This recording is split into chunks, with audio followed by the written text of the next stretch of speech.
বনজ আছে আর 200 মোট 500। তো আমরা মোটামুটি 200 গাছ মানে আজকেই শুরু করলাম। আগামী সপ্তাহে বাদ বাকি 300 আমরা লাগাবো, যাতে এই সমতল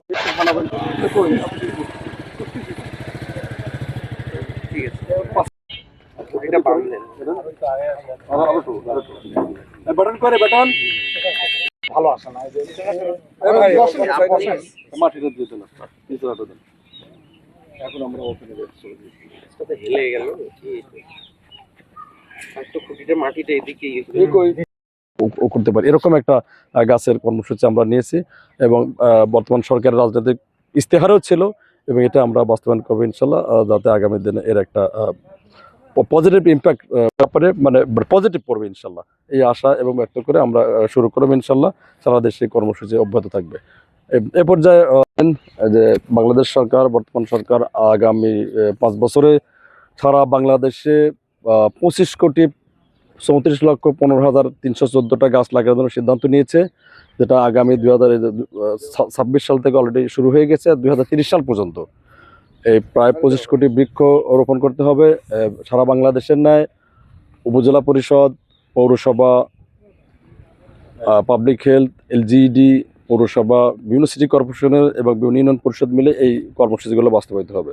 তো তার মধ্যে 180 দিনের কর্মসূচির অংশ হিসাবে আমরা আজকে সবাই মিলে এই বিশেষ করে উপজেলা প্রশাসনের সহযোগিতায় আমাদের নির্বাহী কর্মকর্তার, যেহেতু উনি এখন অ্যাক্টিংয়ে আছে, ওনার পরামর্শ মোতাবেক আমরা বৃক্ষরোপণ করলাম। এই কর্মসূচি আমাদের চলবে আগামী 6 মাস। অলরেডি 100 দিন হয়ে গেছে, আমরা আজকে 200 লাগাবো এবং আগামী আরও 2 মাসের মধ্যে আমরা আরও 300, মোট 500 গাছটি আমরা লাগানোর কর্মসূচি হাতে নিলাম। এই গাছগুলোর মধ্যে আছে ফলজ, ঔষধি এবং কাস্টল বৃক্ষ আর কি, সব মিলে ফলজ এবং মাননীয় প্রধানমন্ত্রীর উদ্যোগে 5 বছরে 25 কোটি বৃক্ষরোপণের যে কর্মসূচি, সেই কর্মসূচির আওতায় আজকে আমরা গোবিন্দগঞ্জ উপজেলা এলজিইডির সার্বিক আয়োজনে বৃক্ষরোপণ কর্মসূচির উদ্বোধন করলাম।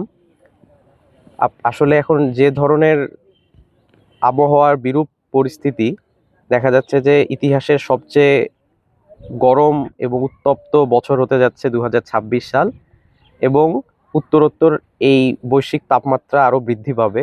এর কারণে আমাদের জনজীবন যেভাবে গরমে অতিষ্ঠ, বিপর্যস্ত, এরকম একটি সময়ে আমরা আজকের এই মাননীয় প্রধানমন্ত্রীর উদ্যোগে গোবিন্দগঞ্জ উপজেলায় বৃক্ষরোপণ কর্মসূচি শুরু করলাম। আমরা আন্তরিকভাবে গোবিন্দগঞ্জবাসীর কাছে অনুরোধ করব, আপনারা সরকারের পাশাপাশি নিজ উদ্যোগে আপনারা নিজেরাও বৃক্ষরোপণ করবেন, নিজেদের জায়গা জমির মধ্যে পতিত না রেখে সেখানে বৃক্ষরোপণ করবেন, যাতে করে ভবিষ্যৎ প্রজন্ম এই তাপদাহ থেকে কিছুটা হলেও মুক্ত হতে পারে এবং আমাদের পরিবেশের কথা মাথায় রেখে, ভবিষ্যৎ প্রজন্মের কথা মাথায় রেখে এই বৃক্ষরোপণ যেন একটা ভবিষ্যতের জন্য আমাদেরকে নতুন পথ নির্দেশ করতে পারে। আমরা আজকে এলজিইডি সহ এলজিইডির সকল কর্মকর্তা কর্মচারী এবং আমাদের উপস্থিত এলাকাবাসী যারা আছে, যাদের সহযোগিতায় আমরা এখানে বৃক্ষরোপণ করলাম, তাদেরকে আন্তরিকভাবে ধন্যবাদ দিতে চাই। আশা করি আমাদের এই বৃক্ষরোপণ কর্মসূচি সরকার কর্তৃক যেটি গ্রহণ করা হয়েছে এটি সফল হবে। ধন্যবাদ।